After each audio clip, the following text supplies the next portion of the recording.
D'après les propos relayés, l'envolée anarchique des devises et la turbulence monétaire persistante n'ont rien de naturel.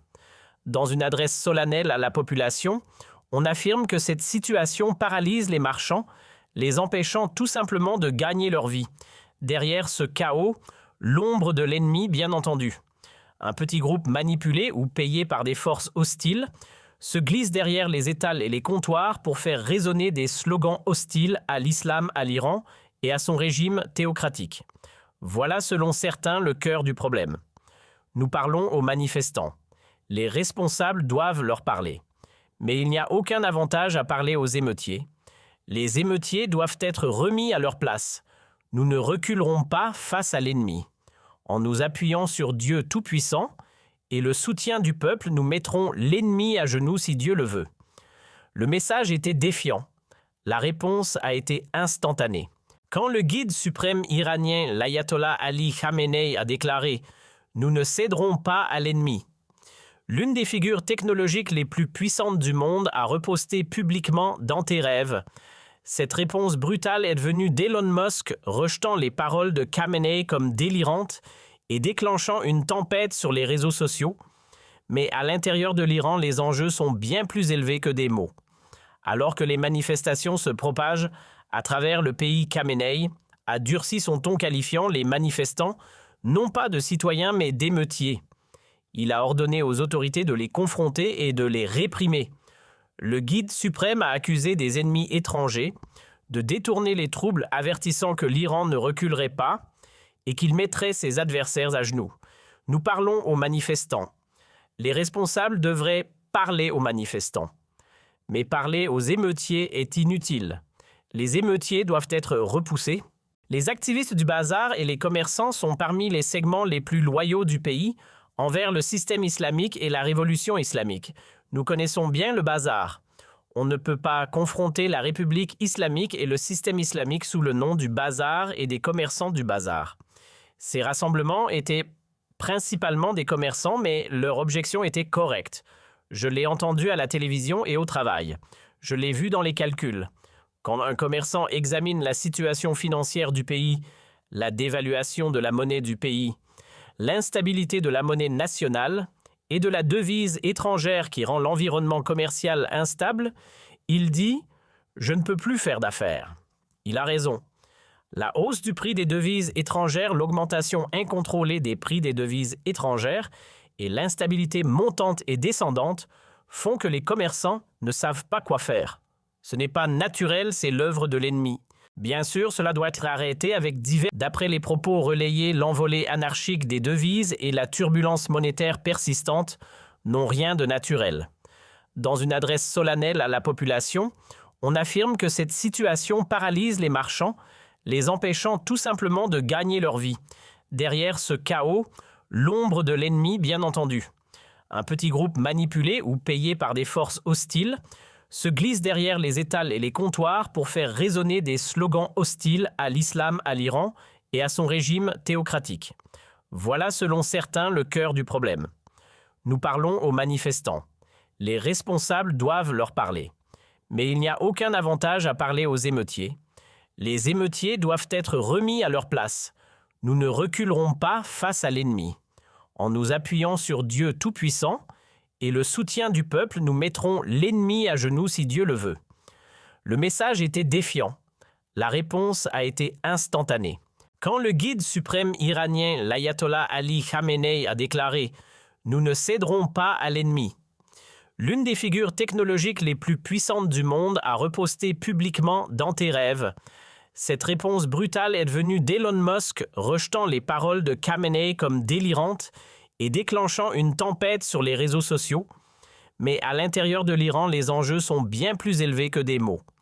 Alors que les manifestations se propagent à travers le pays, Khamenei a durci son ton qualifiant les manifestants, non pas de citoyens mais d'émeutiers. Il a ordonné aux autorités de les confronter et de les réprimer. Le guide suprême a accusé des ennemis étrangers de détourner les troubles, avertissant que l'Iran ne reculerait pas et qu'il mettrait ses adversaires à genoux. Nous parlons aux manifestants. Les responsables devraient parler aux manifestants.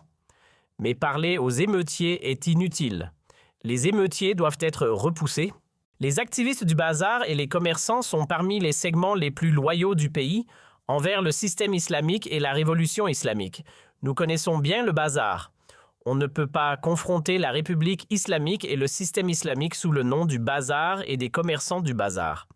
Ces rassemblements étaient principalement des commerçants, mais leur objection était correcte. Je l'ai entendu à la télévision et au travail. Je l'ai vu dans les calculs. Quand un commerçant examine la situation financière du pays, la dévaluation de la monnaie du pays, l'instabilité de la monnaie nationale et de la devise étrangère qui rend l'environnement commercial instable, il dit « Je ne peux plus faire d'affaires ». Il a raison. La hausse du prix des devises étrangères, l'augmentation incontrôlée des prix des devises étrangères et l'instabilité montante et descendante font que les commerçants ne savent pas quoi faire. Ce n'est pas naturel, c'est l'œuvre de l'ennemi. Bien sûr, cela doit être arrêté avec diverses mesures. Le président et d'autres chefs de branche, ainsi que certains autres responsables, essaient de corriger cela. Par conséquent, les protestations des commerçants concernaient cette question, et c'est une question correcte, avec les intentions de détruire, de déstabiliser le pays, en se tenant derrière des commerçants dévoués, saints et révolutionnaires, en exploitant leurs protestations pour créer des troubles. Ceci est absolument inacceptable. Nous ne céderons pas à l'ennemi en nous appuyant et en faisant confiance à Dieu Tout-Puissant et confiant dans le soutien du peuple. Si Dieu le veut, avec la grâce divine, nous mettrons l'ennemi à genoux. Ces responsables américains disent des absurdités sur la nation iranienne, disant de mauvaises choses, faisant des promesses, de fausses promesses trompeuses pour soutenir les protestations. Heureusement, aujourd'hui, la nation iranienne a reconnu les États-Unis. Il fut un temps où ils ne les reconnaissaient pas. Mais aujourd'hui, les États-Unis ont été disgraciés dans le monde. Tout le monde le sait.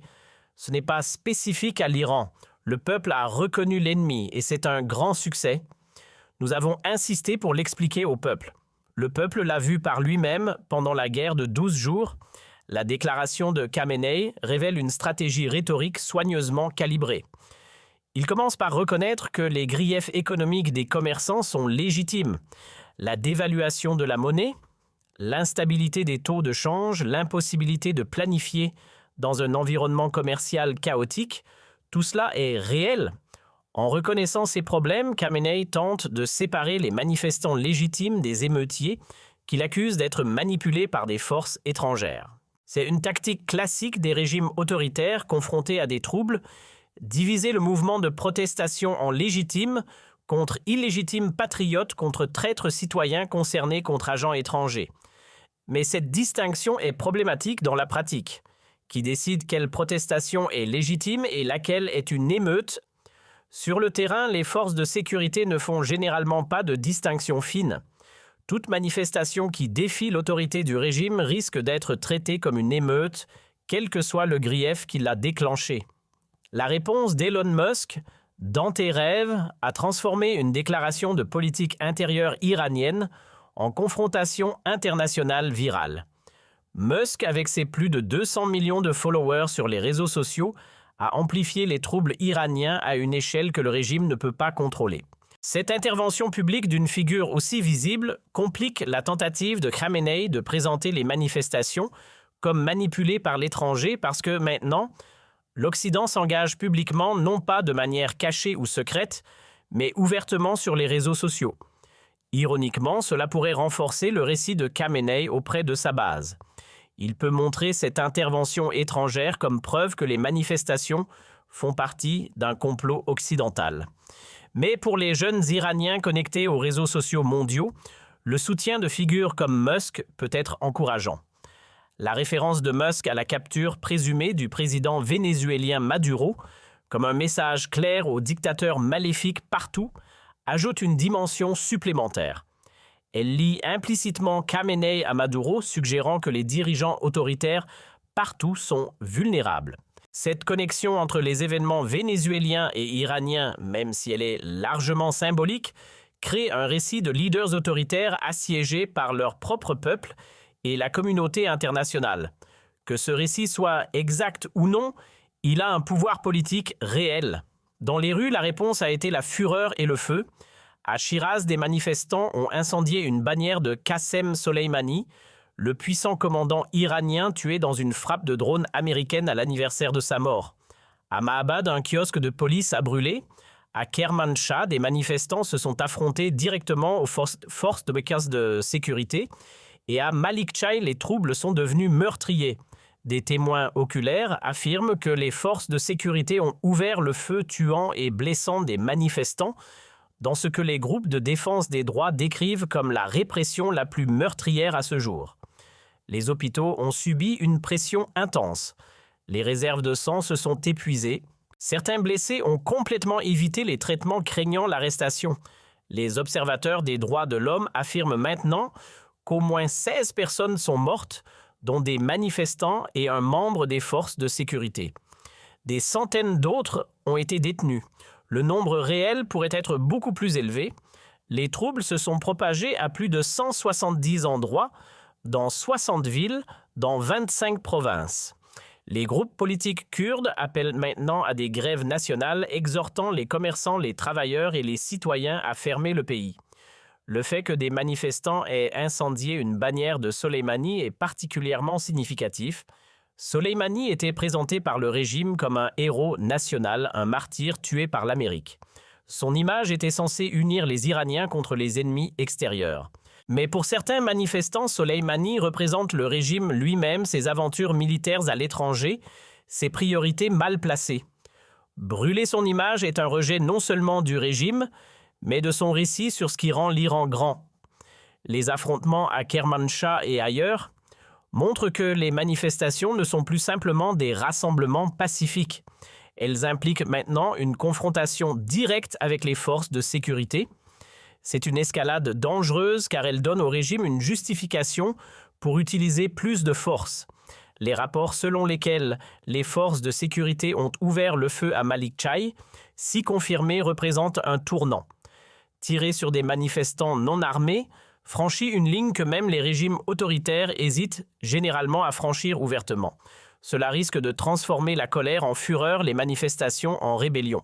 Le fait que certains blessés évitent les hôpitaux par peur d'arrestation révèle la profondeur de la méfiance envers l'État. Les gens préfèrent risquer leur santé plutôt que de tomber entre les mains des autorités.